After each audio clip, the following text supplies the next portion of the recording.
begins. I feel like those windows need to be closed, and I already started the video. What's up, you guys? Reclaiming Lives Recovery Cafe. Brandon Orr here, and we got our special guest I told you guys about yesterday, Wade Calkins. He's kind of amazing in the community, has a pretty awesome story, and we're just super glad to have him here today. Remember, you guys, if you guys like these videos, like them and share them on your page. Let everybody else in the world see it. Don't forget. How you doing, brother? Good. Yeah, what's been going on with you? Working from home, homeschooling, taking care of my son who's constantly teething and drooling everywhere, and just trying to... You're homeschooling? Yeah, so my 8-year-old... so you're a teacher? Yeah. Neat! Yeah. Neat. So you're a teacher, you're an employee, you're a brand new daddy. Yeah. Fiance? Yeah. Oh man, you're all around the board. Just juggling. Right. How are you handling all those commitments?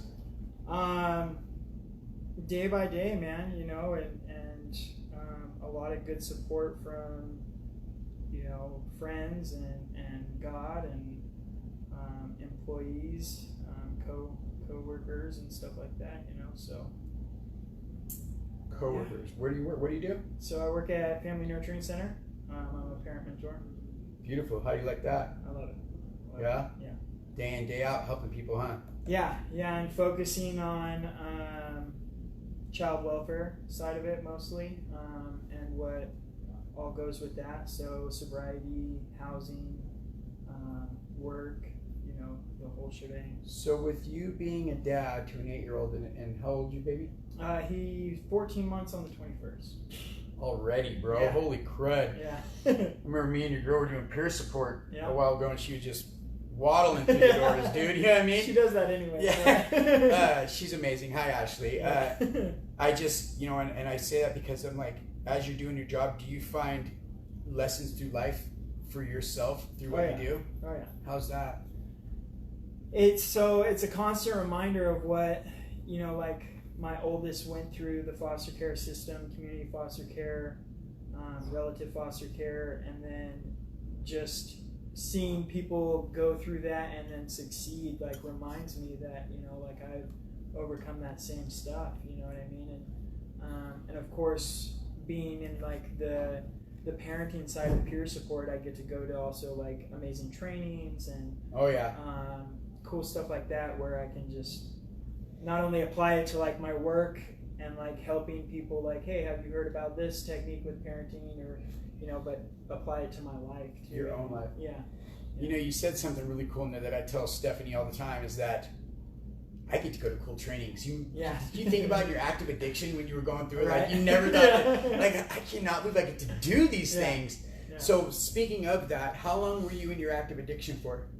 Like 13 years. Yeah? How old are you now? I just turned 30 last August, so I'll be 31 in August. So, gosh. Right. Time flies, huh? I never thought I'd make it past, like, 25, and then 25 came, and I never thought I'd make it past 28, you know. And right, and here you are, killing it. Yeah, man. So, it's amazing. What was your drug of choice?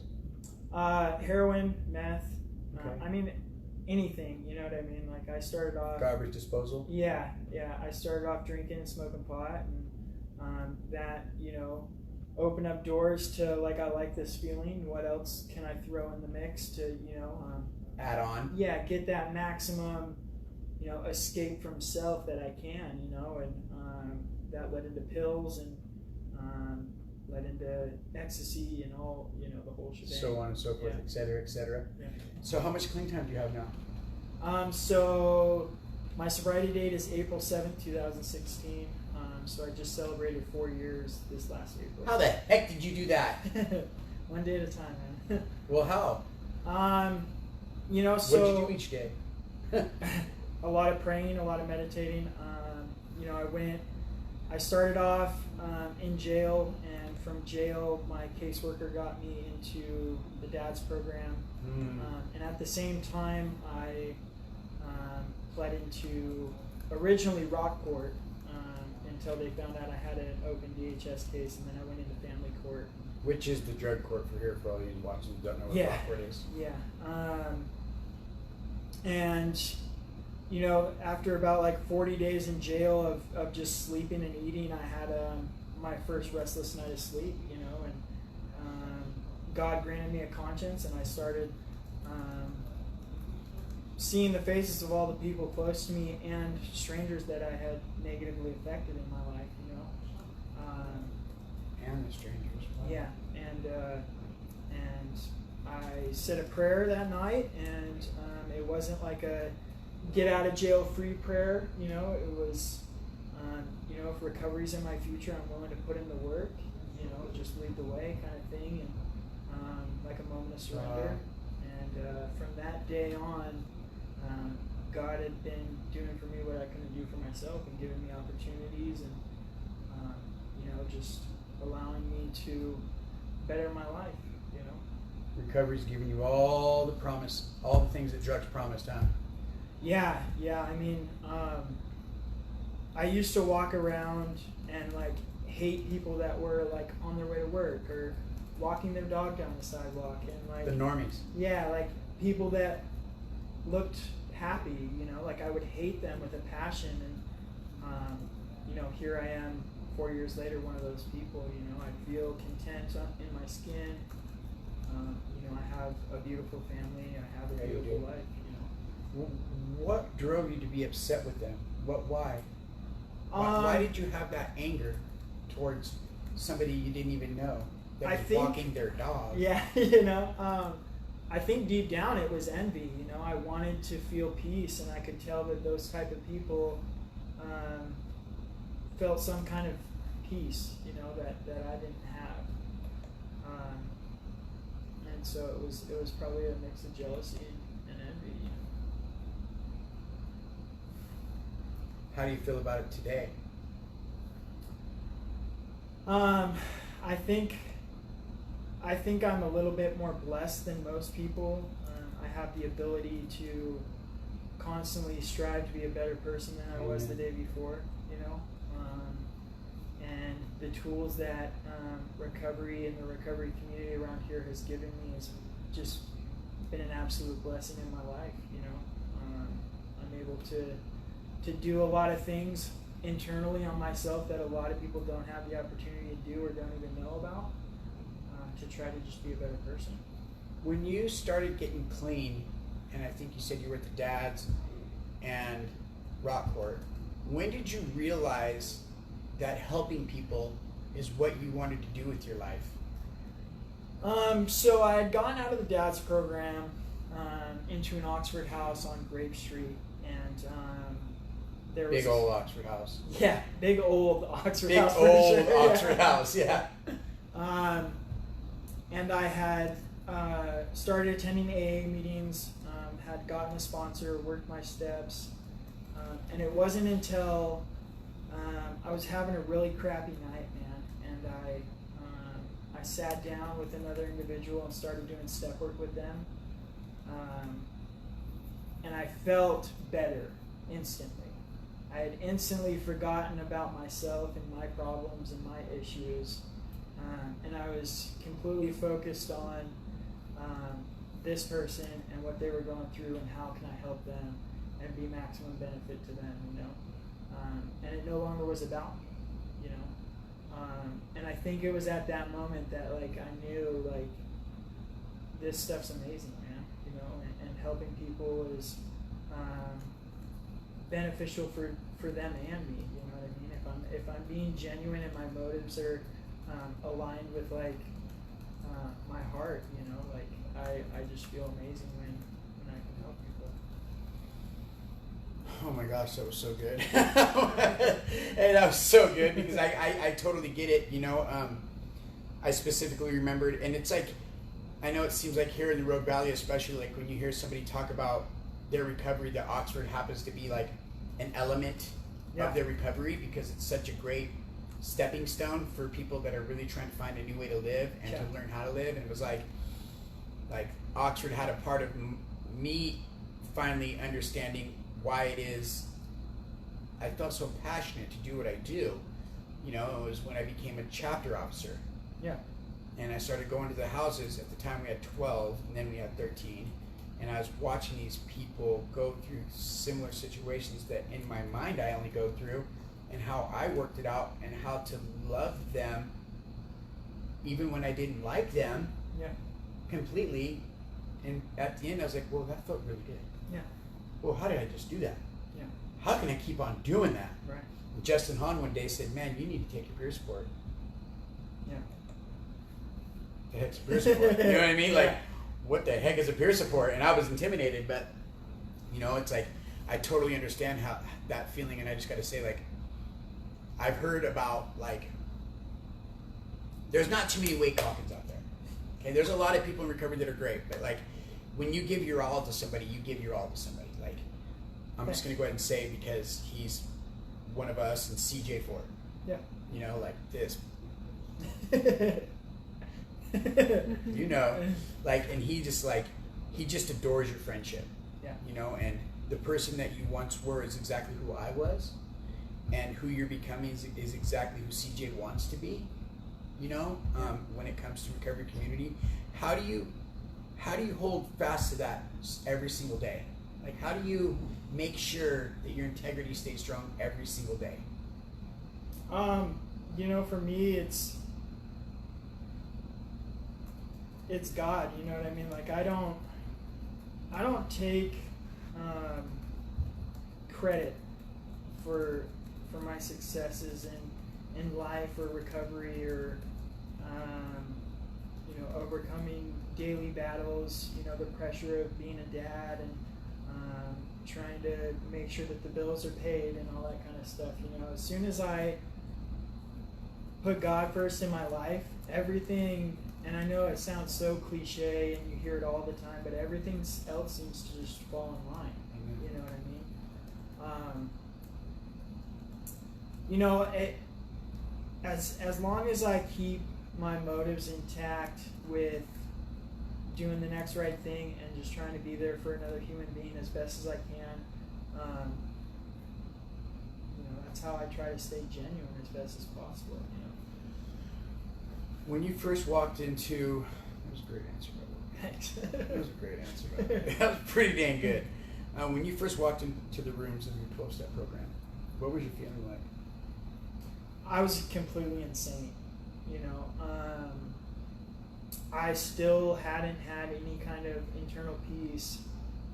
I couldn't sit still for more than 5 seconds.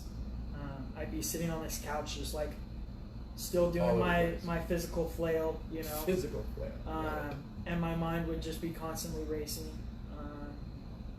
You know, and luckily enough for me, I ran into a guy that I had met at the dad's program that used to work there and then quit. And sometime after, I'd asked that gentleman to be my sponsor, you know, and he works through AA. And he started taking me through the book, and through that process, developed a God of my understanding. And through that experience alone, like, a lot of things internally changed for me, you know. I started to develop a calming presence internally, and my mind stopped racing as much, you know,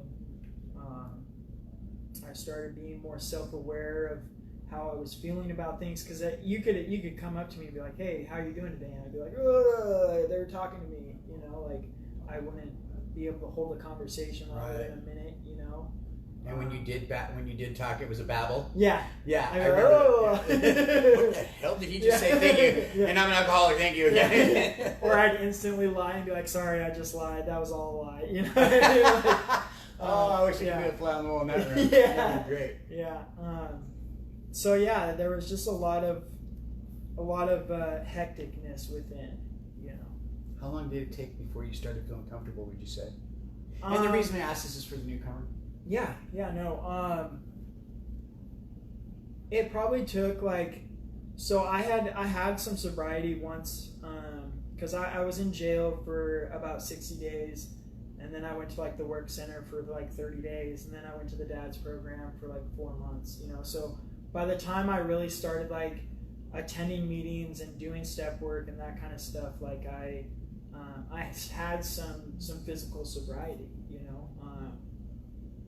but I was still, like I was saying, like still hectic. And so it took like 6 months of actually like sitting down and doing step work for me to gain that like calming sense internally, you know. What do you think now, like when you see your old self walk into a room? God, I couldn't even imagine. I'd probably be embarrassed. Like, what would you say to yourself? Everything's gonna be all right. You know, just keep doing what you're doing. You know. We are so blessed to have you here today. Thanks. Stephanie, has there been anybody with any questions on there?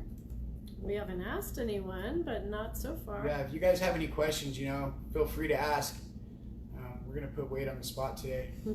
Why not? So, there's a difference between grateful and proud. Right? What are you grateful for today?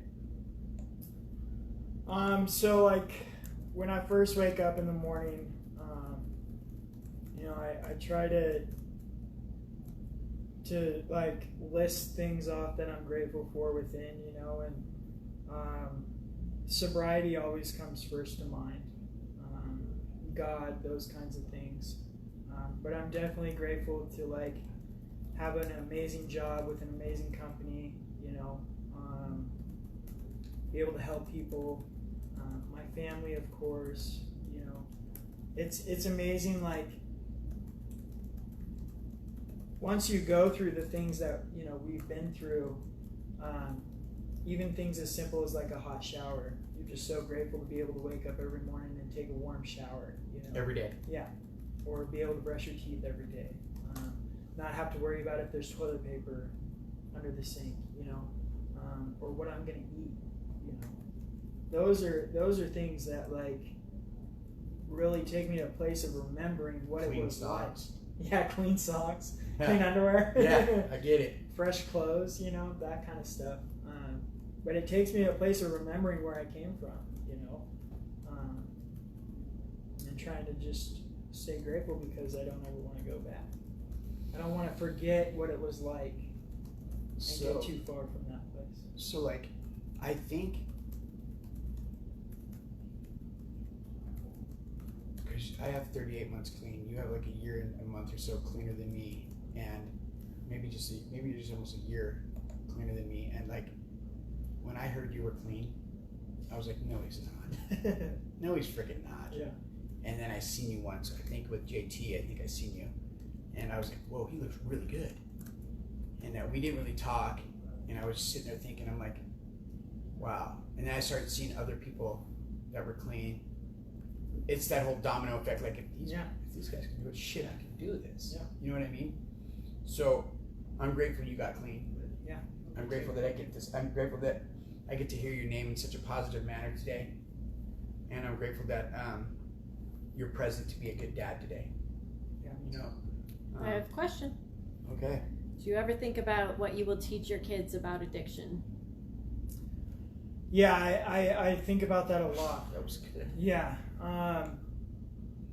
So it's funny, like my oldest daughter, like I said, she went through the foster care system, and she knew that mommy and daddy were sick, you know, and I've had a pretty open, you know, conversation with her about drugs and the consequences of my use and how that affected her, of course.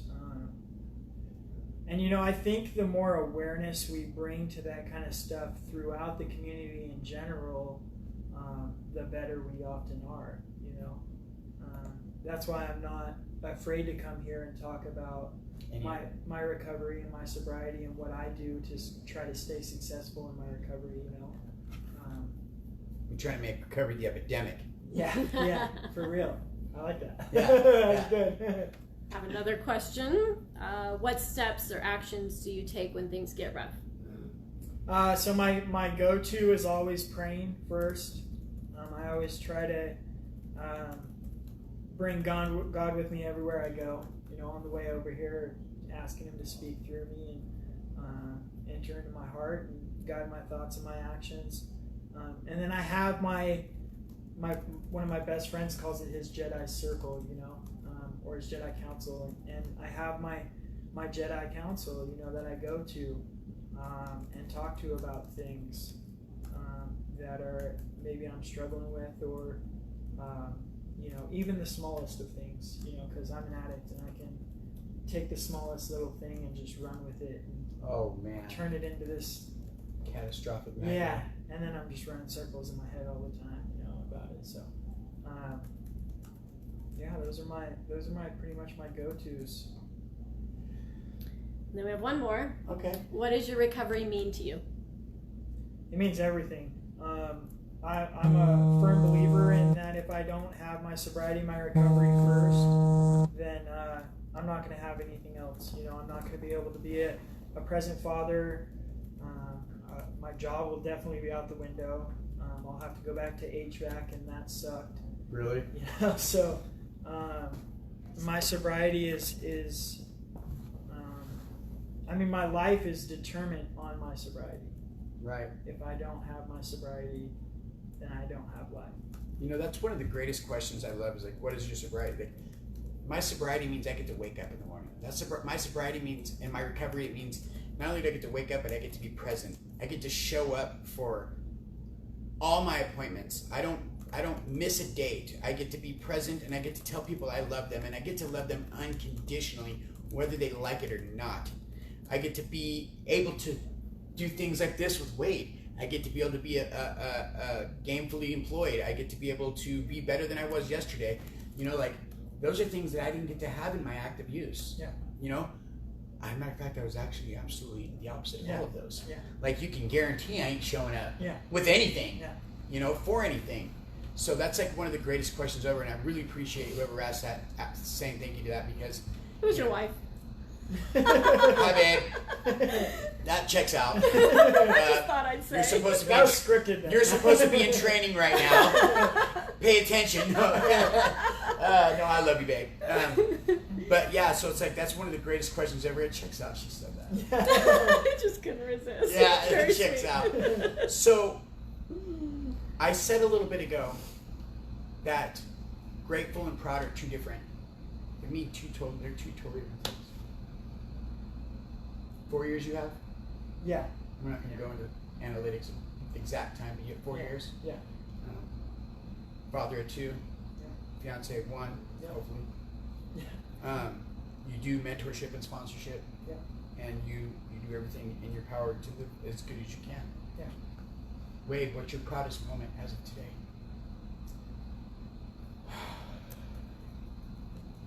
You know, I really think it's being a dad is probably my proudest moment. There's so many. Of course, my sobriety, but there's just something about just being a dad that's just unparalleled. You know, being able to be there, like you said, unconditionally, and present in those moments of, you know, watching my kid take his first steps. And there's a lot of things that I missed out with my oldest daughter. Like, I was there, but I wasn't there.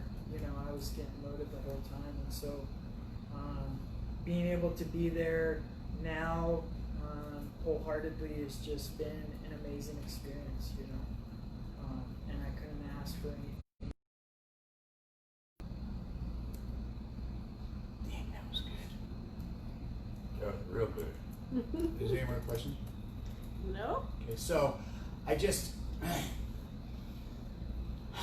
you totally mic dropped this today. I just want to say thank you for showing up. Thank you for having me, dude. I wanna ask you to do one more thing. So there are people out there who are struggling right now during this COVID crisis. We were just talking about this walk around the block. We have some people who fell off. We have some people who are struggling, who kind of are having a hard time finding their way back. Even talking about it cringes me and tears me up right now. If they are listening right now, and you can give them any suggestion, what would you tell them? Don't give up on yourself, you know, and don't allow this pandemic, allowed any of my million to distract me from my goal. You know, I would have fell off a long time ago. That was so good. And it's like this. we're here. Yeah. You know. Yeah, there's a lot of amazing support in this valley. This valley is huge on recovery. Get in touch with people like Brandon. You know what I mean? There's amazing people here that genuinely care. You know, I want to see people recover from a hopeless state of mind and body. You know, and it's possible. Like you said, if I can do it, if you can do it. Anybody can do it. Drug in and out of the mud and back, just like a rising phoenix. And you know, like Wade said it best. Like this valley, if there's people watching this outside of the valley and you don't know where to get help from, this valley has a tremendous amount of support. This valley does try to make recovery the epidemic. We do try to put our people first and try to build them up as best as we can. I can honestly say that even our criminal justice system is getting better around here. Our peer supports are boots on the ground trying their best. Our counselors are working their butts off. You know, we're not going to stop here at Reclaiming Lives Recovery Cafe. We're going to keep on going. We're going to keep doing what we do. If you guys need anything from us, please reach out. Feel free to share this page, this link right here. Like, share, love. I love you. I just don't want to see you guys fall back into the old ways, man. Like, you're worth it. You're worth it to live the life that you so rightfully deserve. Because if Wade and I can sit on this couch and discuss what our recovery means to us, you could be next. Yeah. You could sit right here with us, and we'd love to have you. So, do you have any last final thoughts? Anything for him? No, just thank you and thank you. And it's amazing to see you doing as well as you're doing, man. I say that every morning I wake up and I give myself a fist bump. We did it again. You know what I mean? Yeah, another day down. But yeah, we love you guys with all our heart. Reclaiming Lives Recovery Cafe with our boy Wade here. Telling you guys we love you, and if you guys need us, you know where to find me. 541-890-0590. All right, you guys. God bless.